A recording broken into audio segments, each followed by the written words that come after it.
नमस्कार, जय हिंद, जय भारत। भारतीय अवाम ताकत दल अपने भारतीय भाई बहनों अर्थात अपने देश भारत की जनता अर्थात अपनी भारतीय अवाम से भारतीयता आधारित आपसी श्रद्धा, भारतीयता आधारित आपसी स्नेह, भारतीयता आधारित आपसी प्रेम, भारतीयता आधारित आपसी अखलाक मोहब्बत, भारतीयता आधारित आपसी सहयोग, भारतीयता आधारित आपसी सम्मान, भारतीयता आधारित आपसी एकता, भारतीयता आधारित आपसी भाईचारा तथा भारतीयता आधारित आपसी सद्भाव को समझने व उसे आत्मसात करके वैसा ही और उसी अनुसार आचरण एवं व्यवहार करने हेतु और इसके समस्त भारत में प्रचार प्रसार करने हेतु और प्रत्येक देशवासी को इसकी अहमियत और महत्व को समझाकर उसे अपनाते हुए वैसा ही और उसी अनुसार आचरण एवं व्यवहार करने हेतु और प्रत्येक देशवासी को अपना ही भारतीय भाई बहन मानकर, समझकर, अपनाकर उनके साथ वैसा ही और उसी अनुसार आचरण एवं व्यवहार करने हेतु सतत, सदैव और हमेशा अदब के साथ, आदर के साथ अर्ज करता है, विनती करता है। कल एक समाचार काफ़ी चलाया जा रहा था कि दिग्विजय सिंह ने 370 पर कुछ ऐसा बोला है कि वो पाकिस्तान की भाषा है। देखिए, दिग्विजय सिंह की कोई अहमियत नहीं है। दिग्विजय सिंह जिस दल से हैं, गांधी नेहरू परिवार चांडाल चौकड़ी काकस से, उसमें किसी की भी अहमियत नहीं है। सिर्फ एक अहमियत है, उसका जो सरगना है, जो गद्दार राहुल गांधी, तो उसी का, तो वो जो दिग्विजय सिंह महोदय बोले होंगे वो गद्दार राहुल गांधी की मंशा बोले होंगे और देश ने देखा होगा कि ये गद्दार राहुल गांधी कोई भी ऐसा मौका नहीं मिलता है जबकि ये भारत को घाव नहीं देता होगा गद्दारी का। देश को समझना चाहिए ये इस देश का घोर गद्दार राहुल गांधी जब भी इसको कोई भी मौका ये चूकने नहीं देता है, जबकि इस देश को, इस प्यारे मुल्क भारतवर्ष को गद्दारी के द्वारा घाव नहीं देता है, या तो स्वयं या तो अपने चमचों के द्वारा। तो ये देश के लोग बराबर इसको देखें और गौर करें कि आखिर इस गद्दार को अभी भी हमारे भारतीय भाई बहन, जो हमारे आदरणीय भारतीय भाई बहन, उनका कुछ तबका यानी इनके मोह जाल में अभी भी फंसा हुआ है, इनको वोट कर रहा है और इनका प्रतिनिधित्व जो है लोकसभा में भी है, राज्य विधान मंडलों में भी है, राज्य सरकारें चल रही हैं। तो दुखड़ा जो है दिग्विजय के कहने का नहीं है। दिग्विजय तो कितने दिग्विजय कहते रहेंगे, राहुल गांधी गद्दार कहलवाता रहेगा। कब तक? जब तक हमारे आदरणीय भारतीय भाई बहनों में से कुछ तबका इस गद्दार संगठन को, इस गद्दार राहुल गांधी को गद्दारी करने का समर्थन देते रहेंगे। अब सवाल यह है कि सिर्फ हमारे आदरणीय भारतीय भाई बहनों का तबका ही उसके लिए जिम्मेदार नहीं है। मान लीजिए कि ये राहुल गांधी या जेएनपीसी का शासन होता, तब तो कोई बात नहीं रहती और ऐसा सब करते ही रहे हैं। लेकिन इसमें शासन जो है मोदी जी का है, तो मोदी जी के शासन के तत्वाधान में और उनके संरक्षण में, उनकी शह से ये गद्दार राहुल गांधी हर वक्त भारत को अपनी गद्दारी का घाव जो है वो देता रहता है इस मुल्क को। तो बगैर बीजेपी वालों की शह से और उनके मोदी सरकार के संरक्षण और पेट्रोनेज और प्रोटेक्शन के बिना इतने वो इस तरह की गद्दारी जो है राहुल गांधी अपने दिग्विजय जैसे लोगों से देश के खिलाफ गद्दारी नहीं वो करवा पाता। तो समस्या की जड़ यहाँ है कि ये मोदी सरकार और हमारे आदरणीय प्रधानमंत्री श्री मोदी जी इसको गद्दार राहुल को देश के खिलाफ गद्दारी करके इस देश को चोट पहुंचाने का बराबर मौका दे रहे हैं।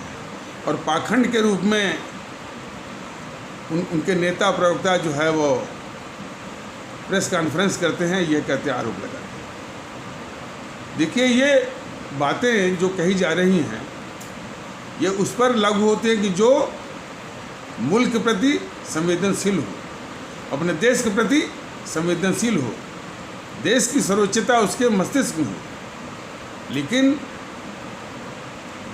ये मोदी जी और बीजेपी वाले राष्ट्रवाद का एक स्टिकर लगाए हैं, मुखौटा लगाए हैं, लेकिन उनके लिए देश वो यानी देश का महत्व नहीं है और न देश के प्रति समर्पित है, न संवेदनशील है।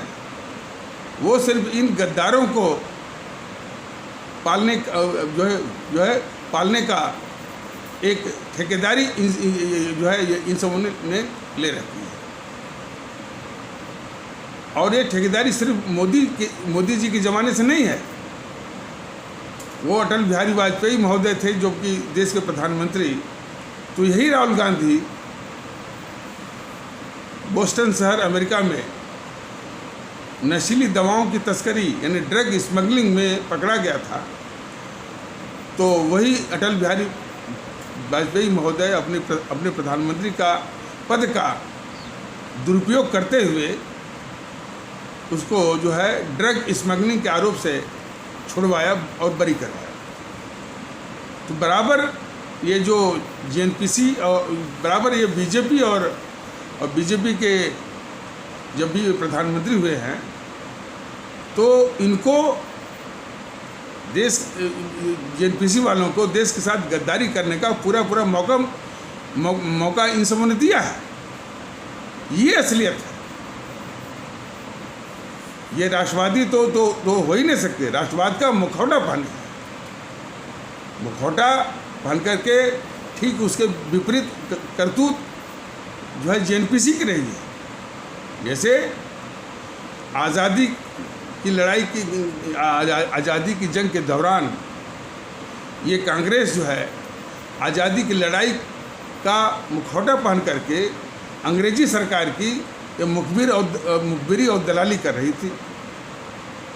ठीक उसी प्रकार ये बीजेपी जो है राष्ट्रवाद का मुखौटा पहन करके लोगों की और इसी राष्ट्रवाद के बहाने हमारे उन आदरणीय भारतीय भाई बहनों का भावनात्मक शोषण करके जो राष्ट्र के प्रति समर्पित हैं, हमारे आदरणीय भारतीय भाई बहनों का वो तबका जो हमेशा राष्ट्र को सर्वोच्चता देता है, राष्ट्रवाद को हमेशा सर्वोच्चता देता है, देशभक्ति को हमेशा सर्वोच्चता देता है, उनकी भावनाओं का शोषण करके राष्ट्रवाद के नाम पर सत्ता हथिया रहे हैं। लेकिन ये राष्ट्रवादी हो ही नहीं सकते, न है। ये देश के दुश्मनों को, देश के गद्दारों को पालने वाली एक एजेंसी हो गई है ये। तो दिग्विजय के वक्तव्य पर प्रेस कॉन्फ्रेंस कर लें, मीडिया वाले कुछ भी दिखा लें, लेकिन समस्या की जड़ ये है कि ये बीजेपी और मोदी सरकार जो है गद्दार राहुल को देश के खिलाफ, भारतवर्ष के खिलाफ गद्दारी की चोट देने का बराबर मौका दे रही है। इसलिए हमारे आदरणीय भारतीय भाई बहन ये तुरंत मन में ठाने कि इतने बड़े अभिशाप जो है राहुल गांधी और उससे भी बड़ी अभिशाप जो है बीजेपी जो कि इस राहुल गांधी को पाल रही है, इन दोनों को भारत की पावन धरती से जड़ से उखाड़ने का वो प्रतिज्ञा करे, वो प्रतिबद्ध हो, कटिबद्ध हो, और इसके लिए माकूल जवाब जो है ईवीएम मशीन पर, मतपेटी पर देने के लिए बिल्कुल मन बना है। शनैः शनैः धीरे धीरे हमारे शहीद आजम भगत सिंह का वो दर्शन, वो दूरदृष्टि, ये काले अंग्रेज हैं, ये हमेशा इस देश को दुख देते रहेंगे, गद्दारी करेगा, एक गद्दारी का मौका देगा। ये चीज़ें बिल्कुल धीरे धीरे करके शनैः शनैः जो है ये साफ हो रही है। जहाँ तक जेएनपीसी का सवाल है, देश याद करे कि इसने कितने घाव दिए हैं इस देश को।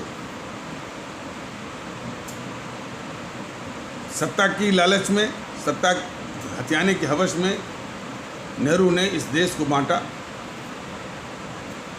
और उसके फलस्वरूप जब हमारे आबादियों का स्थानांतरण हुआ या हस्तांतरण हुआ, हमारे इस्लाम आस्था वाले और हिंदू सनातन आस्था वाली आबादियों का स्थानांतरण हुआ, उसमें वैमनस्य इतना फैल गया, आपस में मारकाट इतनी बढ़ गई कि 25 से 30 लाख अपने ही भारतीय भाई बहनों का को जान गंवानी पड़ी। ये बखूबी उस गद्दार जवाहरलाल नेहरू को मालूम था कि जब भी देश बांटा जाएगा और आबादियों का इस तरह से हस्तांतरण होगा, तो इस तरह की जो घटना जो है उसका एक अनिवार्य परिणत होगी, जानते हुए भी। चूँकि वो सत्ता के हवस में इतना अंधा था, उसको कुछ भी नहीं दिखता था कि भाई इतने लोगों की जान जाएगी तो ये सोच करके वो रुक जाए, ऐसा नहीं। तो ये जेएनपीसी का एक इतिहास रहा है वो देश के साथ गद्दारी करके हमेशा घाव देने का, और जो पाकिस्तान उसने बनवाया है, क्योंकि ये खुद ही ये जो गद्दार जवाहरलाल नेहरू था, वह भारत विरोधी अंतर्राष्ट्रीय साम्राज्यवादी ताकतों का बहुत ही खतरनाक भारत विरोधी एजेंट था,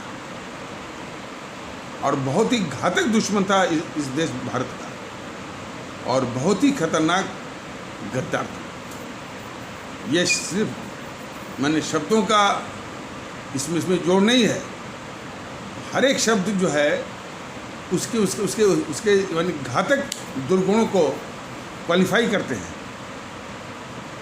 और बहुत सोच समझ करके। अब चूंकि इसके अलावा कोई शब्द है ही नहीं, यानी जो शब्दकोश में, डिक्शनरी में, इसके अलावा उसके करतूते तो इससे भी घिनौनी है। तो उस नेहरू ने बहुत घाव दिए हैं अपने गद्दारी का इस देश के, और इसके बाद उनकी जो संतानें आए हैं बाद में, गद्दार इंदिरा गांधी, गद्दार राजीव गांधी, और फिर ये राहुल गांधी और सोनिया गांधी, प्रियंका गांधी, देश को बराबर गद्दारी की चोट दे रहे हैं, या तो स्वयं या तो अपने चमचों के द्वारा, वक्तव्य के द्वारा। और लेकिन यह दो ही को मैं, अब ये मान लीजिए जेएनपीसी की सरकार होती तब तो कोई बात नहीं होती, सरकार बीजेपी की है, सरकार मोदी जी की है, उनके संरक्षण और सह के द्वारा, उनके पेट्रोनेज और प्रोटेक्शन के द्वारा उनके हैं, और उनके तत्वाधान में सब हो रहा है। और लगातार सर्जिकल स्ट्राइक हुई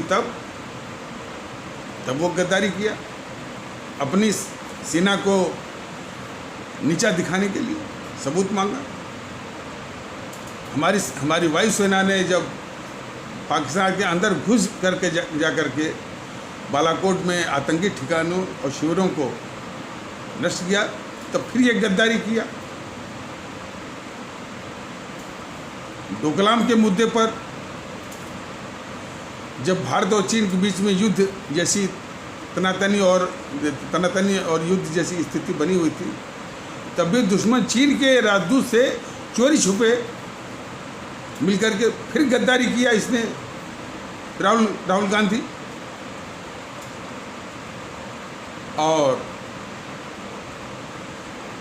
पिछले साल लद्दाख के मामले में भी, क्योंकि ये पैसा लिया हुआ है चीन से, अपने दुश्मन चीन से पैसा लिया हुआ है राजीव गांधी फाउंडेशन के द्वारा, तो फिर जो है चीन के पक्ष में भारत के खिलाफ गद्दारी कर रहा है। लेकिन ये हमारे बीजेपी वालों की शह से और मोदी जी जो है प्रधानमंत्री, उनके संरक्षण और पैट्रोनेज और प्रोटेक्शन और तत्वावधान में ये गद्दारी कर रहा है।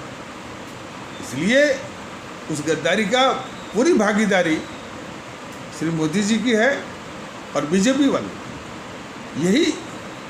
यही सत्यता, यही यथार्थ हमारे सभी आदरणीय भारतीय भाई बहनों को बहुत गौर से समझना है, और समझ करके कोई क्रोध मत प्रकट करिए, कोई गुस्सा मत प्रकट करिए, सारा कुछ बड़ा जो है ईवीएम मशीन पर उतारिए, इसलिए कि अब इसके अलावा कोई इलाज नहीं रह गया है।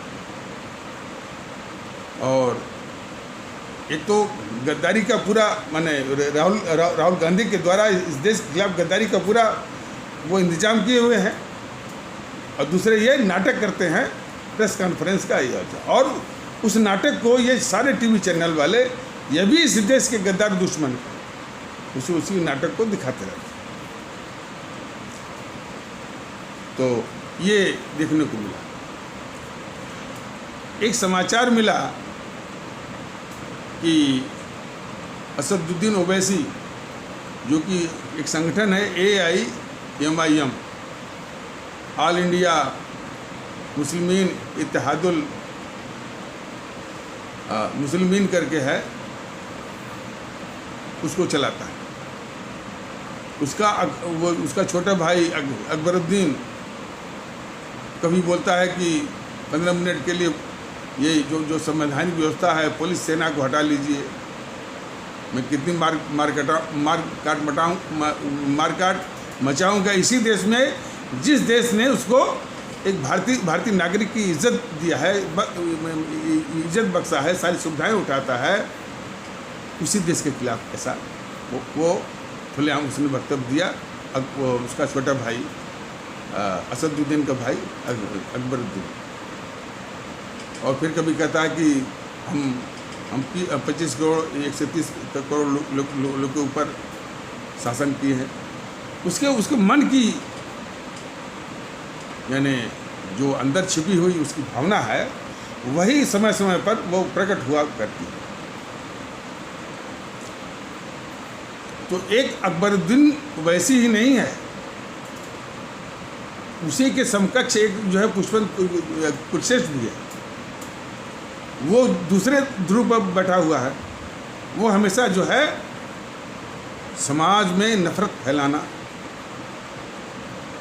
अनावश्यक रूप से एक पंथ इस्लाम के ऊपर अनावश्यक बिला वजह हमेशा जो है आक्रमण करना, हमारे इस्लाम आस्था वाले भारतीय भाई बहनों पर आक्रमण करना, और इस आक्रमण और के जरिए के बहाने हमारे इस मुल्क में, इस भारतीय समाज में नफरत फैलाना। तो हमारे देश के लोगों को जो है पुष्पवंत कुलश्रेष्ठ अकबरुद्दीन ओवैसी लोगों को पहचान करके उनकी गतिविधियों को कुचलने की जरूरत है।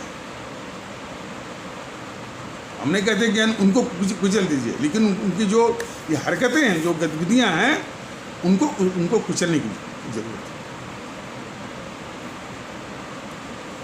तो सुनने में ये आया कि भारतीय जनता दल का जो ये मुहिम अभी, क्योंकि कोरोना का काल है, यूट्यूब के माध्यम से भारतीय एकता का जो निवेदन कर रहा है, जो प्रचार कर रहा है, जो प्रसार कर रहा है, जो अभियान चला रहा है, इससे हमारे इस्लाम आस्था वाले भारतीय भाई बहन, जिनको कि आप लोग बोलचाल की भाषा में मुसलमान कहते हैं, लेकिन भारतीय जनता दल उनको मुसलमान कहना सम्मानजनक नहीं मानता है और उचित भी नहीं मानता। उनको हमारे इस्लाम आस्था वाले भारतीय भाई बहन, इसलिए दूसरे आस्थाओं के जो अनुयायी हैं, अनुयायी हैं, फॉलोअर्स हैं, मानने वाले हैं, उनको भी इसी तरह का सम्मान, इसी तरह के संबोधन हमारे हिंदू सनातन आस्था वाले भारतीय भाई बहन, हमारे ईसाई आस्था वाले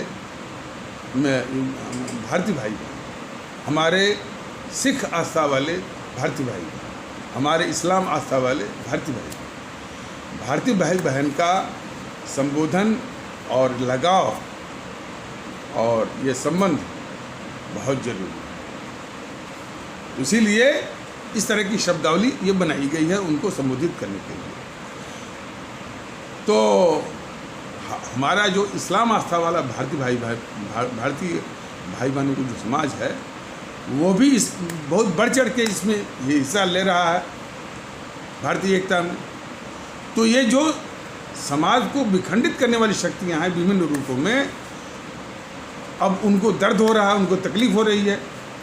उन तकलीफ होने वालों में एक असदुद्दीन ओवैसी का भी संगठन है। तो उसके अभी भी कुछ समर्थक हैं। तो जब ये हमारे इस्लाम आस्था वाले भारतीय भाई बहनों के उन भारतीय भाई बहनों को जब ये सब देखते हैं या वो सामने आते हैं, ये असदुद्दीन ओवैसी के समर्थक जो है, तो उन पर ये व्यंग कसते हैं कि देखिए ये जुम्मन मियाँ अंग है। जुम्मन मियाँ के विषय में हमने पता किया था कि जुम्मन मियाँ जिसमें 47 के आसपास काफ़ी वैमनस्य और मारकाट हो रही थी, उसमें भी ये एकता की बात कर रहे थे। और यदि ये सत्य है कि वो शख्सियत इस तरह का प्रयास कर रहे थे, तो भारतीय जनता दल खुद एक जुम्मन मियाँ है जो कि पूरे देश को एक करना चाहता है। भारतीय जनता दल अपने स्वामी विवेकानंद की प्रेरणा से, अपने बाबा साहब भीमराव अंबेडकर की प्रेरणा से और हमारे परम आदरणीय राष्ट्रभक्त शिरोमणि नेताजी सुभाष चंद्र बोस की प्रेरणा से, हमारे शहीद आजम भगत सिंह की प्रेरणा से, हमारे अमर शहीद चंद्रशेखर आज़ाद की प्रेरणा से, हमारे अमर शहीद अशफाकुल्लाह की प्रेरणा से, हमारे अमर शहीद खुदीराम बोस की प्रेरणा से, हमारे अमर शहीद सुब्रमण्यम भारती की प्रेरणा से, हमारे अमर शहीद श्रीमती रानी लक्ष्मीबाई की प्रेरणा से, हमारी अमर शहीद श्रीमती रानी चंद्रिमा की प्रेरणा से और हमारी अमर शहीद श्रीमती रानी गडली की प्रेरणा से ये जुम्मन मियाँ ही है भारतीय जनता दल जो कि पूरे देश को एक करना चाहता है। तो भारतीय जनता दल फतह कहता कि खुद जुम्मन मियाँ है। असदुद्दीन ओवैसी या तुमको यदि हिम्मत हो, ये खुली तुमको चुनौती है, तो सामने आके बहस करो ना, तब तुमको पता चल जाएगा कि जुम्मन मियाँ की क्या अहमियत है और क्या ज़रूरत है इस मुल्क को। जो है आज हर एक हमारा भारतीय भाई बहन जुम्मन मियाँ बन करके ही लोगों को एक करेगा। और इसीलिए भारतीय जनता दल का विशेष करके हमारे इस्लाम आस्था वाले भारतीय भाई बहनों से ये विनम्र निवेदन है कि आप भारतीय एकता की वो अलख जगाइए, वो ज्योति जगाइए, वो जज्बा लोगों में फैलाइए कि असदुद्दीन और उसके चमचे जो व्यंग कसते हैं जुम्मन मियाँ का करके, उनकी हिम्मत छूट जाए, उनकी आदत छूट जाए और ऐसा करने की उनकी ज़रूरत ना। यह असदुद्दीन ओवैसी भूल गया सीए पर जब यही राहुल गांधी या जेएनपीसी के गद्दार सोनिया गांधी, गद्दार प्रियंका गांधी, गद्दार राहुल गांधी पूरे देश में झूठ और अफवाह फैला रहे थे। थोड़ा सा जब ये मैं बता चुका हूँ कि हमारा इस्लाम आस्था वाला भारतीय भाई बहनों का समाज थोड़ा सा उसकी एक कमजोरी है कि वो झूठ और अफवाह का सबसे पहले शिकार होता है। लेकिन अब धीरे धीरे जो भारतीय जनता दल ये संदेश दे रहा है, अब वो धीरे धीरे उस भ्रमजाल से निकल भी आया है और निकलने की कोशिश भी कर रहे हैं। तो जिसमें झूठ और अफवाह का शिकार सीए के नाम पर वो फैला रहा था, तो उसी जीएनपीसी के तत्व और उसी असदुद्दीन के सिखाए पढ़ाए तत्व जो है, अलीगढ़ मुस्लिम विश्वविद्यालय जो हमारे देश का एक नामी गिरामी और मूर्धन्य शैक्षणिक संस्थान है, वहाँ कहलवा रहा है कि अलीगढ़ मुस्लिम यूनिवर्सिटी जो है वो कब्र बनेगी, वो हिंदुत्व की छाती पर, कुछ ऐसा ही बोला था। अरे भाई असदुद्दीन ओवैसी, ये तुमको कब्र खोदनी ही है अपने चमचों के द्वारा, तो जीएनपीसी को खोदो ना। तुम जिस मुल्क की वो शपथ लेते हो अपने माने संसद बनने पर, लोकसभा का सदस्य बनने पर, और तुम्हारे और भी समर्थक जो है माने जो चुने जाते हो वो भी भारत के संविधान की शपथ लेते होंगे।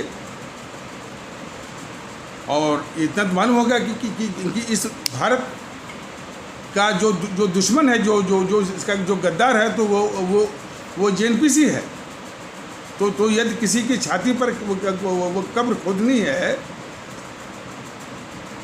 तो जेएनपीसी का खोद के दिखाओ, वाम दलों का खोद के दिखाओ, सपा वालों का खोद के दिखाओ, टीएमसी वालों का खोद के दिखाओ ना। किसी आस्था विशेष की कब्र यानी क्यों खुदवाता है, वो भी अलीगढ़ मुस्लिम विश्वविद्यालय जैसे मूर्धन्य शिक्षण संस्थान में।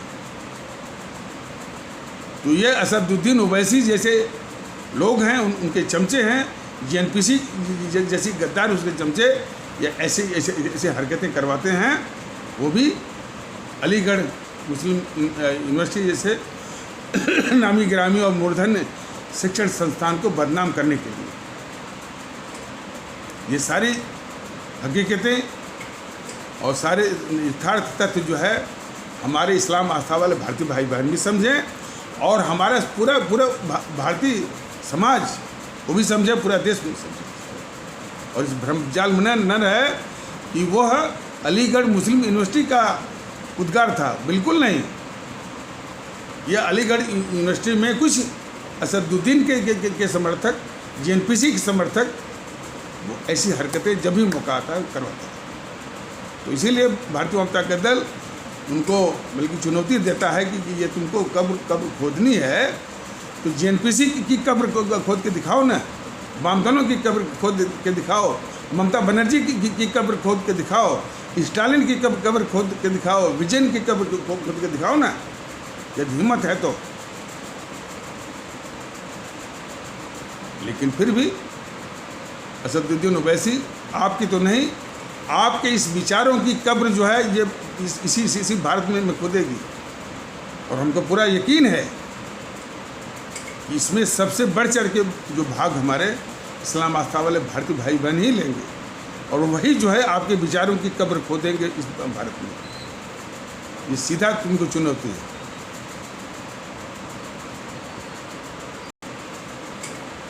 और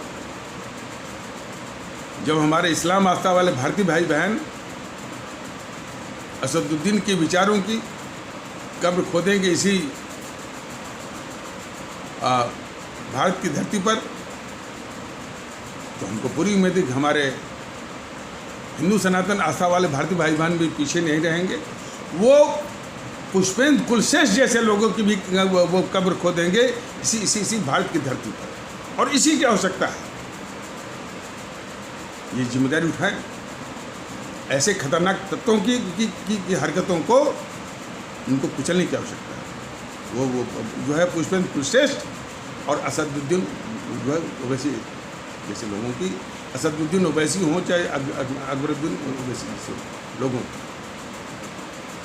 देखिए, भारतीय जनता दल बराबर इस बात पर चर्चा करता है कि भारतीय एकता में के रास्ते में कौन कौन बाधाएं हैं, अब बाधा का ये तो पहाड़ हैं सब, तो इन पहाड़ों को तोड़ना पड़ेगा।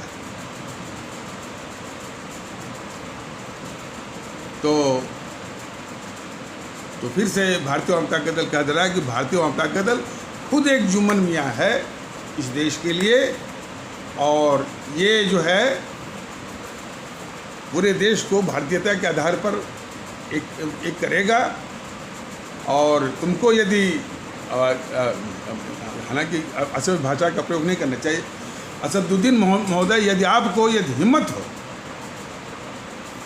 भारतीय वाम ताकत दल का सामना करिए, अपने आप पता चल जाएगा कि जुम्मन मियाँ क्या हैं, उनकी अहमियत क्या है, और आपकी औकात क्या है। तो इससे अधिक जब सामने आप पड़िएगा तब आपको आपकी औकात दिखाई जाएगी। इससे आगे कुछ नहीं करना है। तो अब सवाल है इस बात का कि एक असदुद्दीन ओवैसी ही नहीं है, और भी होंगे। अब उन्हीं का जोड़ीदार तो है ये तो पुष्पेंद्र कुलश्रेष्ठ गिरोह, ये भी ठेका लिया हुआ है। और ये पहले भी बताया गया था कि हमारे देश के लोग ये कदाप न समझें कि ये बीजेपी का समर्थक है ये प्रायोजित स्पॉन्सर्ड वो जीएनपीसी के द्वारा मुखौटा पहना है कि वो हिंदुत्व का और जो है वो और बीजेपी के समर्थक। जीएनपीसी बहुत ही शातिर है, शायद हमारे देश के लोग माने उनको शायद अंदाज नहीं होगा, लेकिन जीएनपीसी का है। तो भारतीय वाम ताकत दल का हमारे सभी आदरणीय भारतीय भाई बहनों से निवेदन है कि जैसे जो भी तत्व इस टाइप के हैं, पुष्पेंद्र कुलश्रेष्ठ हों, चाहे असदुद्दीन ओवैसी हों, चाहे अकबरुद्दीन ओवैसी हों, उनको पहचान करके उनकी करतूतों को, उनको नहीं, उनकी करतूतों को कुचलिए, क्योंकि बहुत हो चुका। देखिए ऐसे भी समाचार आए हैं जिन्होंने इस मुल्क की बहुत चिंता की है। वो कहते हैं कि आप कोई भी देश देख लीजिए, अब जैसे अरब मुल्क देखिए तो वहाँ रेगिस्तान ही दिखेगा। वो यूरोप में जाइए तमाम बर्फ दिखेगा, और रूस में तमाम बर्फ दिखेगा। ये हमारा देश ही इतना खूबसूरत है। और हम एक बात और जोड़ना चाहते हैं, हमारे लोग भी बड़े खूबसूरत हैं, लेकिन उनकी कमजोरी ये है वह देश के दुश्मनों को पहचानने में अब तक विफल रहे हैं। हमारा देश भी खूबसूरत है, हमारे लोग भी खूबसूरत हैं, लेकिन देश के दुश्मनों के आगे नतमस्तक होना अब बहुत घातक सिद्ध हो रहा है।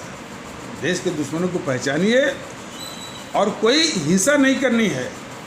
एक व्यवस्था है इलेक्शन की, एक व्यवस्था है ईवीएम मशीन की, एक व्यवस्था है मतपेटी की, वहीं पर इनको सजा दीजिए। इसलिए अब इनको सुधारने के लिए कोई भी व्यवस्था, कोई भी ताकत अब भारत में बची नहीं है, और सिर्फ वोट की ही चोट इनको मालूम पड़ती है, और कोई चोट इनको, इनकी खाल इतनी मोटी है कि और कोई चोट इनको मालूम ही नहीं पड़ती। तो उस ईवीएम मशीन पर, मतपेटी पर इनको शून्य करने का, इनको नष्ट में नाबूद करने का, इनको बिल्कुल समाप्त करने का, विनाश करने का मन बनाइए। ये तो देखिए करीब भारतीय वाम ताकत दल के यूट्यूब के माध्यम से 600 के आसपास ये वीडियो जारी हुए होंगे। सब में लगभग संदेश एक ही है। ये तो अलग अलग जो वीडियो जो आते हैं वो तो घटनाओं पर कि देखिए इनको बचाने की, इस घटना जरा ये बचाने की कितने बड़े गद्दार हैं, कितने बड़े दुश्मन हैं।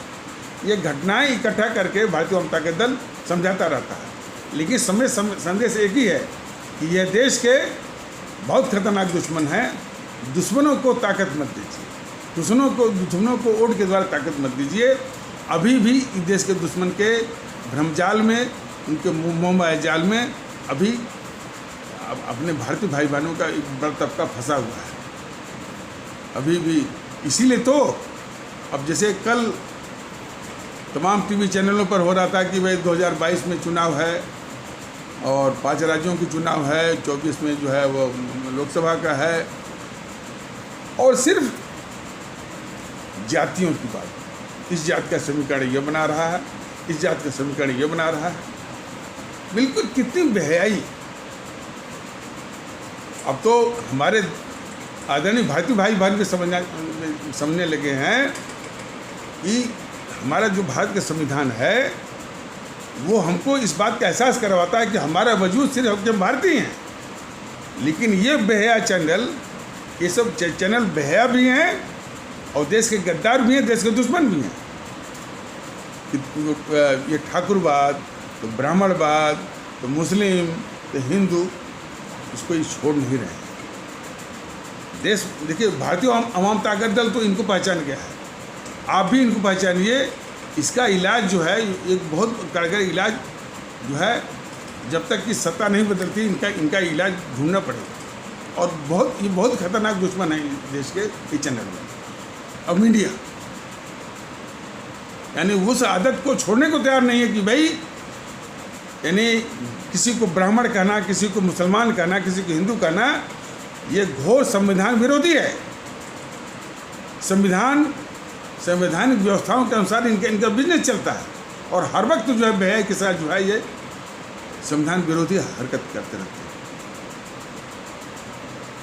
तो जरा भी इनमें शर्म नहीं, हया नहीं है कि ठाकुरवाद, ब्राह्मणवाद, यादववाद, मुस्लिमवाद चला करके जो है संविधान विरोधी हरकत करते हैं और समाज विरोधी भी हरकत, देश विरोधी हरकत भी। ये भारतीय ताकत दल का ये वीडियो जो है उनके यहाँ तक पहुँचता जरूर होगा, लेकिन ये बहुत मोटी खाल वाले हैं, इनको असर नहीं होता। इनको तब असर होगा जबकि इनका आर्थिक नुकसान होगा। वही जो जब अंग्रेज़ों के शासन था और गुलामी थी, तो एक अखबार था अमृत बाजार पत्रिका, और उसी के तो एबीपी न्यूज़ है। अब वो बहुत अपवाद हो गया, देश का गद्दार हो गया है, लेकिन उसमें बहुत इनकलाबी समाचार पत्र था अमृत बाजार पत्रिका, जो कि वहाँ कलकत्ता से निकलता था। तो उसने बोला था कि ये जो अंग्रेज़ हैं, अब इसके पहले ऐसा हुआ था कि वो अंग्रेज़ों के खिलाफ आंदोलन में एक बार इन क्रांतिकारियों ने एक छोटी सी कोठरी में, जिसमें कि 2-4 लोग भी नहीं आ सकते, उसमें 150 से अंग्रेज़ों को ठूस दिया था, सब मर गए थे। तो उस मरने पर ज़्यादा इन समूह ने, अंग्रेज़ों ने कोई क्रोध व्यक्त नहीं किया था। तो अमृत बाजार पत्रिका ने कहा कि आप इनका कुछ भी कर दीजिए, इन पर असर नहीं होगा। इन अंग्रेज़ों पर तब असर, अंग्रेज़ बनिया हैं, इन पर असर तब होगा जब इनके पर्स पर आप हाथ डालेंगे, तब जाकर के इनकी कुंडली जागती है, इनकी आत्मा जागती है। वही हाल इन गद्दार चैनलों का है। गद्दार कहा जा रहा है, देश का दुश्मन कहा जा रहा है, ये बात भी पहुंच जा रही है, बेहाई कर रहे हैं, इन पर असर नहीं है। जब इनके बिजनेस पर असर होगा, जब इनका आर्थिक नुकसान होगा, तब इनकी आत्मा जागती है। कोई बात नहीं है वो भी एक स्टेज आएगा। लेकिन हमारे आदरणीय भारतीय भाई बहन समझ लें, ये देश के लिए, देश इनसे महफूज नहीं है। ये समाज विरोधी भी हैं, देश के गद्दार भी हैं, देश के दुश्मन भी हैं, और राहुल जैसे गद्दारों की बात को, हर एक बात को प्रमुखता से दिखाते रहते हैं। और सबसे अधिक प्रमुखता से दिखाने वाला ये जी न्यूज़ है। जी न्यूज़ जो अपने को राष्ट्रभक्त के रूप में पेश करने की कोशिश करता है। तो वो देख करके किसी भी देशभक्त को एक नौसिया आ जाएगा, एक उबकाई आ जाएगी कि देखिए ये सब क्या बोल रहे हैं।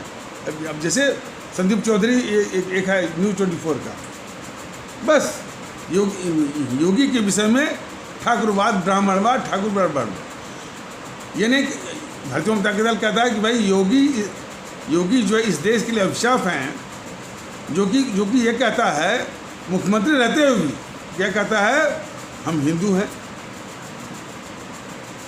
जो संविधान की शपथ लेकर के मुख्यमंत्री बना और संविधान की भावनाओं के ठीक विपरीत बोल रहा है कि हम हिंदू हैं। इस देश को हिंदू मुख्यमंत्री की ज़रूरत नहीं है, इस देश को मुस्लिम मुख्यमंत्री की ज़रूरत नहीं है, इस देश को ईसाई मुख्यमंत्री की ज़रूरत नहीं है, इस देश को सिख मुख्यमंत्री की ज़रूरत नहीं है। इस देश को सिर्फ जो भारतीय अपने को समझेगा और संविधान के भावनाओं के अनुरूप व्यवहार करेगा, वही मुख्यमंत्री इस देश को मंजूर है, कबूल है। लेकिन ये करता क्या है, आदित्य योगीनाथ, वो जो है जब दीपावली आएगा तो अयोध्या में 11,000 वो दीपक जलाएगा। जो कांवड़ियों का जो जब उनका रेला ठेला चलेगा तो ऊपर से हेलीकॉप्टर से फूल बरसाएगा। ये मुख्यमंत्री लगता है। तो ये नहीं कहेंगे। बस ये संदीप चौधरी जैसे जिनका दिमाग सड़ा हुआ है, जिनका दिमाग उसी जातिवाद में घुसा हुआ है, तो ठाकुरवाद, ब्राह्मणवाद, ठाकुरवाद। तो बताने का सारांश ये है कि इन तत्वों से जो अब ये तत्व जो है, क्योंकि सिस्टम पर हावी हैं, व्यवस्थाओं पर हावी हैं, तंत्र पर हावी हैं और जिसके संसाधन पर गेंडुली मार के बैठे हुए हैं, तो ये उसी गुमान में बोल रहे हैं। लेकिन ये भूल जा रहे हैं कि असली ताकत जो है हमारी आवाम में। उसी आवाम को भारतीय जनता दल जगा रहा है। और आपकी ताकत अकेले नहीं है, एकता में। भारतीय सब लोग एक साथ हैं। सब लोग, किसी भी भारतीय भाई बहन को नहीं छोड़ना है, सबको साथ मिलाना है। और इसीलिए भारतीय जनता दल अपने सभी भारतीय भाई बहनों से निवेदन करता है, संबोधन आप जो है सम्मानजनक ढंग से आपको करना चाहिए, करना पड़ेगा। सारे जो है वो जो अपमानजनक किस्म के जो परंपरा के अनुसार आप, परंपरा तो नहीं, प्रैक्टिस थी, एक गलत प्रथा के अनुसार जो है गलत अपमानजनक शब्दों का जो उपयोग करते थे, उससे हमेशा उसको परहेज करिए, उससे बचिए। और ये बड़ी खुशी की बात है कि हमारे वो पिछड़े भारतीय भाई बहन भी उत्साह से भारतीय एकता में इसमें भाग लेने आ रहे हैं। सभी, किसी को सब निषाद कर रहे थे, किसी को पासी कर रहे, किसी को राजभर कर रहे थे। भारतीय जनता दल कहता कि अब ये कहना छोड़ दीजिए, सभी अपने भारतीय भाई। और भारतीय जनता दल का जब मैंने व्यवस्था आएगी शासन का, सबको उसी नज़रिए से सबका विकास, सबको वो इज्जत बख्शना। और एक बात और है कि आबादी विस्फोट को रोकने के लिए कुछ शक्ति भी लाएगा, ताकि देखिए अब इस तरह की आबादी लेकर के हम किसी को भी सुखी नहीं रख पाएंगे, न आपको न आपके आने वाली संतानों को। तो आबादी विस्फोट जो है बहुत बड़ी समस्या है। इन समूहों ने कुछ नहीं किया है, सिर्फ आबादी बढ़ाई है। आज जो ये इस तरह का आरोप मढ़ते हैं कि मुसलमानों की आबादी बढ़ गई, उनकी फर्टिलिटी रेट बढ़ गया, फलान बढ़ गया, लेकिन इस बात को भूल जाते हैं कि सिर्फ हमारे इस्लाम आस्था वाले भारतीय भाई बहन ही नहीं, जो गरीब किस्म के मजदूर हैं, जिनको एक बच्चे पालने की भी औकात नहीं है, उनके भी 6 बच्चे आप देखेंगे। इस तरह से वहाँ भी जो है आबादी विस्फोट हो रहा है। तो जहाँ भी अशिक्षा है और जहाँ भी जो है गरीबी है, आबादी विस्फोट का केंद्र वही है। लेकिन कभी भी इन सरकारों ने, इन पार्टियों ने इस पर ध्यान नहीं दिया कि यहाँ पर अशिक्षा क्यों है, गरीबी क्यों है, बेरोजगारी क्यों है। क्योंकि सच्चर कमेटी की रिपोर्ट तो खुद बताती है ना कि भाई ये हमारा जो इस्लाम आस्था वाला भारतीय भाई बहनों का समाज सबसे अशिक्षित, सबसे गरीब, सबसे बेरोजगार। इस बात पर ध्यान न दे करके बस आबादी बढ़ रही है। अरे भाई, उनको शिक्षित करते, उनको गरीबी से निकालते, उनको समझाते, तो क्यों ऐसी बात आती? उसी प्रकार और भी हमारे जो पिछड़े भारतीय भाई बहन हैं, जो गरीबी से जूझ रहे हैं, आबादी विस्फोट के केंद्र भी आप देखेंगे। तो एक उपाय यह भी है कि हमारे जितने भी आर्थिक रूप से कमज़ोर हैं और वो आबादी विस्फोट के केंद्र बने हुए हैं, मैं इसलिए कह रहा हूँ, बता रहा हूँ कि अपना एक अनुभव, सब कहते हैं कि मुसलमान लोग बड़ी आबादी बढ़ाते हैं, ये करते हैं, वो करते हैं। एक जनरल मैनेजर टेलीफोन हुआ करते थे, मिस्टर शब्बीर अहमद, आजकल तो वो रिटायर होकर उसी लखनऊ में रहते हैं। तो उनको मैंने देखा था, और उनकी पत्नी भी लखनऊ के किसी डिग्री कॉलेज या यूनिवर्सिटी में लेक्चरर थी। उनका एक ही बच्चा, उनके पास तो कोई मुल्ला नहीं, वो गए कहने के लिए भेज, अब 10 बच्चे पैदा करिए, हमको वोट के आधार पर जो है सत्ता हासिल करनी है, ऐसा तो नहीं। तो अशिक्षा और गरीबी ये मुख्य कारण होता है आबादी विस्फोट का। लेकिन इस तथ्य से बात हटाने के लिए ये मुसलमान की आबादी बढ़ रही, फलांग बढ़ रही है, और कुछ इस टाइप के तत्व भी कभी कभी बोलते हुए मिल जाते हैं कि आबादी बढ़ाओ तो वोट बढ़ेगा, तो शासन हमारा आएगा। तो इस तरह की भी वो, और उन्हीं बातों को उठा करके ये जो अब पता नहीं वो बात सही है या गलत है, जो भी है, उठा करके ये पुष्पन कुलशेर गिरोह जैसे तमाम और भी गिरोह होंगे, तो समाज में हमेशा नफरत फैलाना। तो खैर, इन सारी बातों से भारतीय जनता दल आगाह कर रहा है कि ये सारे इस तरह के तत्वों को, और ख़ास करके सोशल मीडिया के जरिए जो अफवाह फैलाते हैं, इनको पहचानिए, और इनकी हर गतिविधि को सरकार कुछ भी करती रहे, आप में क्षमता है कि उनकी गतिविधि को उनको कुचलिए। और अब खास करके बीजेपी के सिखाए पढ़ाए छोट भैया जब उस समाज में जाते हैं, जब भारतीय एकता के खिलाफ ये सब कुछ कहने जाते हैं, अब वो पूरा समाज हमारा भारतीय भाई बहनों का समाज, जिसमें इस्लाम आस्था वाले भारतीय भाई बहनों का समाज भी होता है, हिंदू सनातन आस्था वाले भारतीय भाई बहनों का समाज होता है, और दोनों लोग एक होकर के इन बीजेपी के जो है सिखाए पढ़ाए छोट भाइयों को माकूल जवाब उनको दे रहे हैं, और ये बहुत ही शुभ संकेत है। भारतीय जनता दल बराबर जगाता रहेगा भारतीय एकता, भारतीय सद्भाव, भारतीय जो है भाईचारा, इसकी अलग जगाइए। ये सारे तत्व जो है भाग खड़े होंगे। पुष्पन कुलशेर जैसे लोग, असदुद्दीन और अकबरुद्दीन जैसे लोग, और भी, और जब आप ईवीएम मशीन पर उनको नस्ल नाबूद करेंगे तो जीएनपीसी भी समाप्त होगी, बीजेपी भी समाप्त होगी, वो ममता बनर्जी की टीएमसी भी समाप्त होगी, सपा बसपा भी समाप्त होगी, डीएमके भी समाप्त होगा, एनसीपी भी समाप्त होगा, और जो है और कम्युनिस्ट वाले भी समाप्त होंगे। और ये सबसे बड़ा इसमें कर्तव्य है और मन की दृढ़ता है। तो मन में एक वो रेजोल्यूटनेस या रिजॉल्व लीजिए कि इन सारे काले अंग्रेजों को ईवीएम मशीन पर, मतपेटी पर उनको नस्ल नाबूद करना, जड़ से उखाड़ना। तो इन्हीं आवश्यक शब्दों के साथ इस आवश्यक परिचर्चा को यहीं पर विराम दिया जाता है। तब तक के लिए नमस्कार, जय हिंद, जय भारत।